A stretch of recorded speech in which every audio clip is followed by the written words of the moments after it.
Selamat pagi semua. Gimana hari ini? Sehat? Alhamdulillah sehat semua. Oh iya, itu sebelum kita mulai pelajarannya, tolong ya dirapihin dulu kursi-kursinya, dibenerin dulu. Sampah-sampah yang ada di kolongnya tolong dibuang dulu. Gimana? Udah rapi semua? Oke.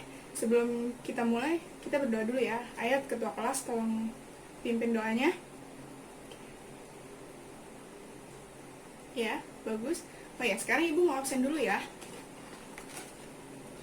Amalia hadir, Ananda, Siti, Rizkia, Halimah. Halimah masuk ya? Kenapa? Sakit? Oh iya. Ali, Aldo, Randy. Oke, masuk semua ya, kecuali Halimah. Halimah sakit. Oh iya, ada yang tahu gak hari ini kita mau belajar apa? Hari ini, oh iya bagus. Kemarin kan saya udah ngejelasin tuh tentang lemak dan minyak. Hari ini kita lanjutin ya, belajar tentang lemak dan minyaknya. Ada yang nggak tahu? Ada yang tahu lemak dan minyak itu apa? Ya, bagus banget. Ya, lemak dan minyak itu adalah salah satu bahan zat yang nggak bisa kita pisahin nih dari kehidupan kita. Karena lemak dan minyak itu ada di dalam tubuh kita. Udah gitu kita juga membutuhkannya. Nah, kalau menurut dari kimianya, lemak dan minyak itu adalah molekul gliserol dan dengan 3 molekul asam lemak yang terbentuk dari kelanjutan oksidasi. Lanjut ya. Terus, oh iya, sebelumnya saya mau tanya, ada yang tahu jenis-jenis minyak yang sering kita gunakan untuk memasak? Ya, coba Amalia. Ya, bagus banget, benar. Yang pertama tuh kita sering banget gunain yang namanya minyak goreng atau minyak dari nabati kelapa sawit. Terus ada margarin, lalu ada mentega. Nah, sumber-sumbernya itu kebanyakan dari nabati dan hewani. Contohnya itu minyak goreng. Minyak goreng itu kita bisa dapetin dari kelapa sawit, terus jagung, kedelai, terus ada dari biji bunga matahari, sama pun dengan margarin. Kalau margarin itu juga kita berasal dari nabati, itu dari lemak dari minyak dari kelapa sawit. Kalau mentega beda lagi. Kalau mentega itu kita dapetinnya dari produk olahan susu atau hewani. Oh iya, ada satu lagi. Satu lagi itu shortening. Shortening itu sebenarnya sama margarin, tetapi shortening itu berwarna putih bukan kuning. Jadi maka disebut mentega putih. Biasanya kita gunain ya kalau shortening itu kalau buat bikin bakpao kayak gitu.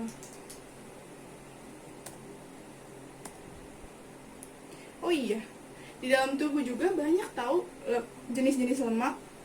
Kira-kira dari kalian semua ada yang tahu gak nih jenis lemak yang ada di dalam tubuh kita, yang jahat maupun baik? Gimana? Ada yang tahu?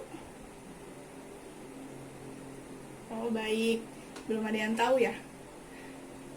Jadi di dalam tubuh kita itu sebenarnya ada 5 jenis lemak. Yang pertama itu ada lemak jenuh. Lemak jenuh itu dia nggak bagus bagi tubuh karena ada yang tahu kenapa?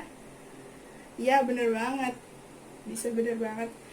Karena lemak jenuh itu ningkatin kadar kolesterol, terus bisa juga menyebabkan penyakit jantung koroner dalam tubuh kita.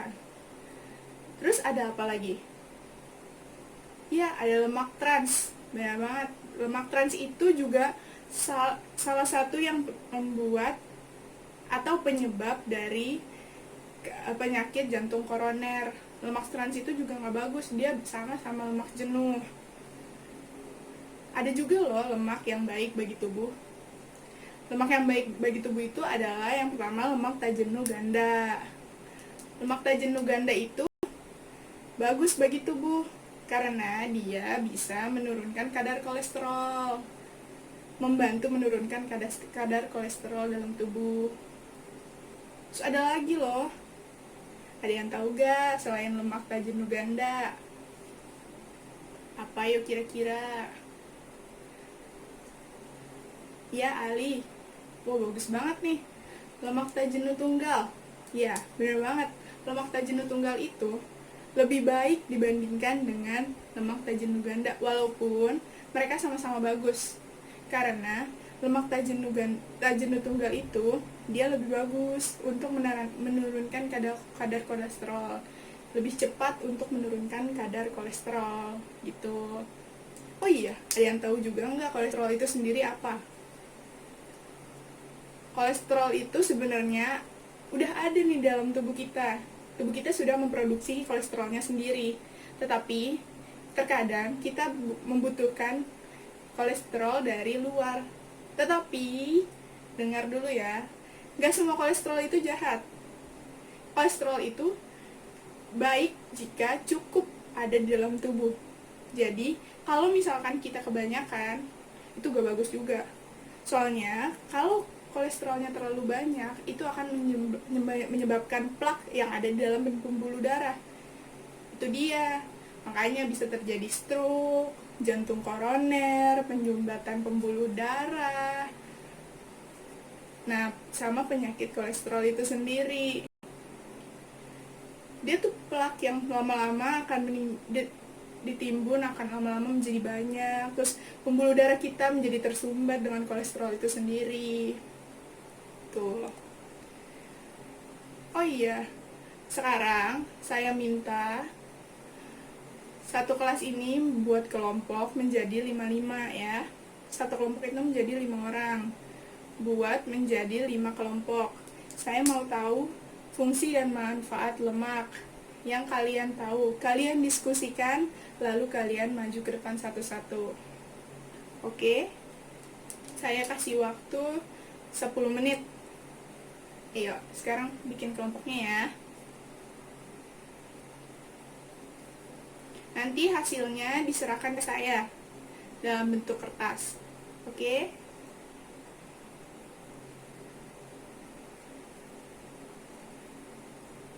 Gimana? Udah nemu nih kelompoknya? Lanjut diskusi ya. Ingat, 10 menit aja loh waktunya.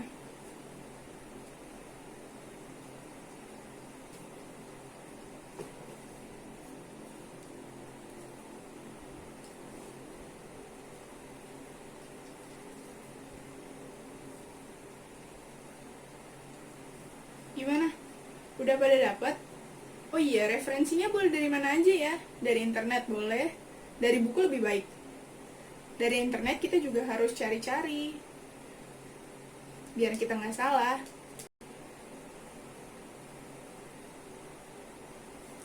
Iya, kumpulin, boleh. Udah habis nih waktunya, udah 10 menit lebih. Ayo kita kumpulin. Wah, ayo yang lain dikumpulin. Udah ya, udah jadi 5 kelompok ya. Oke, sekarang ibu kasih tahu nih. Dari kelompok 1, katanya fungsi dan manfaat lemaknya itu sebagai penghantar panas. Bener banget nih, kelompok 1, bagus, kalian bagus. Lemak sebagai penghantar panas itu biasa kita gunakan untuk memasak.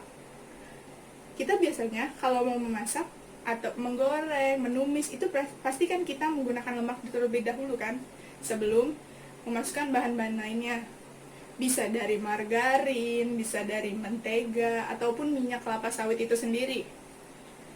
Itu bagus banget. Jadi fungsi yang pertama apa? Sebagai penghantar panas. Lalu dari kelompok 2 nih, katanya lemak itu bisa menambah kalori pada makanan. Betul sekali, lemak itu bisa banget buat nambahin kalori pada makanan. Karena kita tahu 1 gram lemak itu adalah 9 kalori kan. Jadi coba Bayangin kalau kita pakai lemaknya sekitar 5 gram, berarti udah berapa kalori yang kita tambahin ke dalam makanan kita?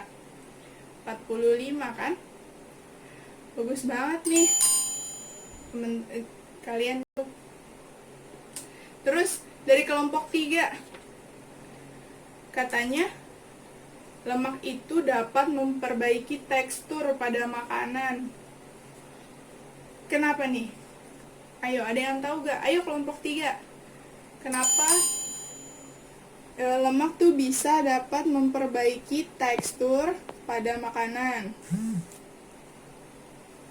Ya, benar banget nih.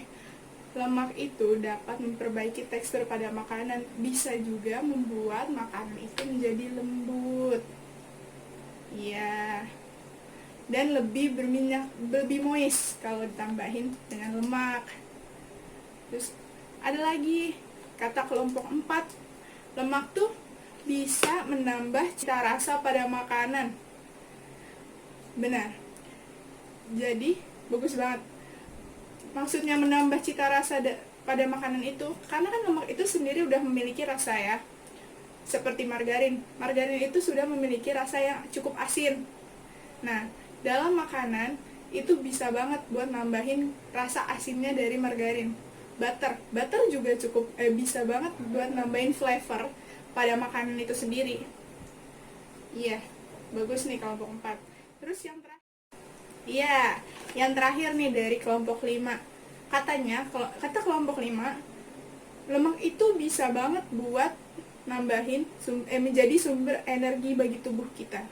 Ya, bener banget. Sama halnya dengan yang tadi lemak itu nambahin kalori dalam tubuh kita. Lemak itu menjadi cadangan energi yang ada dalam tubuh kita. Bener gak? Bener kan? Kalau kita puasa, itu yang dibakar itu lemak, karena kan kita tidak ada asupan makanan kan. Nah, itu lemak-lemak yang disimpan di bawah jaringan kulit itu dibakar menjadi sumber energi kita selama kita berpuasa gitu. Bagus banget nih kelompok 1 sampai kelompok 5. Tepuk tangan dulu dong, keren ya. Lanjutin ya. Oh iya, lemak sama minyak itu juga dapat berubah loh sifatnya kalau kita salah dalam pengolahannya. Yang pertama, lemak sama minyak itu bisa teroksidasi. Setelah teroksidasi, itu langsung senyawa-senyawa yang ada dalam lemak dan minyak itu terpecah, menimbulkan senyawa hasil pemecahan. Itu juga nggak bagus banget, bisa jadi racun dalam tubuh kita. Lalu, kan tadinya lemak itu berantai panjang. Setelah mengalami pemecahan itu, lemaknya menjadi rantai pendek. Itu juga nggak bagus banget buat tubuh kita. Lalu, yang terakhir itu bisa bau tengik. Jadi kalau misalkan udah teroksidasi, itu semua minyak sama lemak kalau udah disimpan terlalu lama juga, itu akan berbau tidak enak atau bau tengik. Makanya kita harus perhatikan bagaimana cara kita mengolah lemak dan minyak itu sendiri, dan juga bagaimana cara penyimpanan lemak dan minyak itu sendiri agar yang lemak dan minyak yang kita punya untuk memasak tidak rusak gitu ya anak-anak. Ayo, cara nyimpennya gimana? Kira-kira kalau minyak kelapa sawit kita simpan di mana? Apakah harus di lemari es? Atau dibiarkan begitu saja? Ya, bagus banget nih. Benar kata temennya. Minyak kelapa sawit itu lebih baik ditaruh di luar lemari es atau di suhu ruang, karena kalau kita taruh di dalam lemari es itu akan menggumpal menjadi endapan. Tidak apa-apa sebenarnya, tapi lebih baik kita taruh di luar lemari es saja, di suhu ruang saja. Jadi kalau kita memakai juga lebih mudah gitu.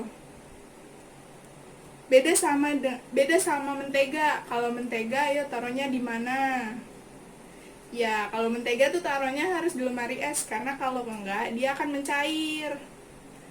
Ya, kan karena mentega itu bentuknya padat. Kalau kita taruh Kalau kita taruh di suhu ruang, dia akan meleleh, akan mencair. Udah kurang bagus juga ya. Lanjut ya. Ada juga pengaruh pengolahan terhadap lemak dan minyak. Ada yang tahu gak? Masih sedikit agak ilmiah sih yang ini. Kira-kira ada yang tahu gak? Gak ada ya? Ya udah, nih saya kasih tahu ya. Yang pertama itu tidak mempengaruhi komposisi gliserida, tapi mempengaruhi jumlah dan sifat alami komponen yang jumlahnya kecil. Ada komponen-komponen yang berjumlah kecil atau senyawa-senyawa berjumlah kecil di dalam lemak yang minyak yang kita punya. Nah, kalau salah dalam teknik pengolahannya, itu akan hilang. Bisa saja komponen atau senyawa itu yang kita butuhkan itu hilang karena pengaruh pengolahan yang tadi kita salah gitu. Terus ada juga fosfatida diubah menjadi bahan yang tidak larut minyak. Lalu ada minyak lebih ringan dibandingkan minyak kasar. Betul. Ada juga pemanasan merusak pigmen karoten, tapi dapat menginduksi pembentukan warna merah dengan cara oksidasi. Jadi pigmen yang ada di dalam minyak dan lemak itu bisa rusak kalau kita salah dalam pengolahannya. Gitu ya. Sama yang terakhir, merubah sifat minyak sehingga bersifatnya plastis dan memperbaiki mutu minyak. Tidak semua pengaruh pengolahan itu minus ya. Ada juga yang lebihnya.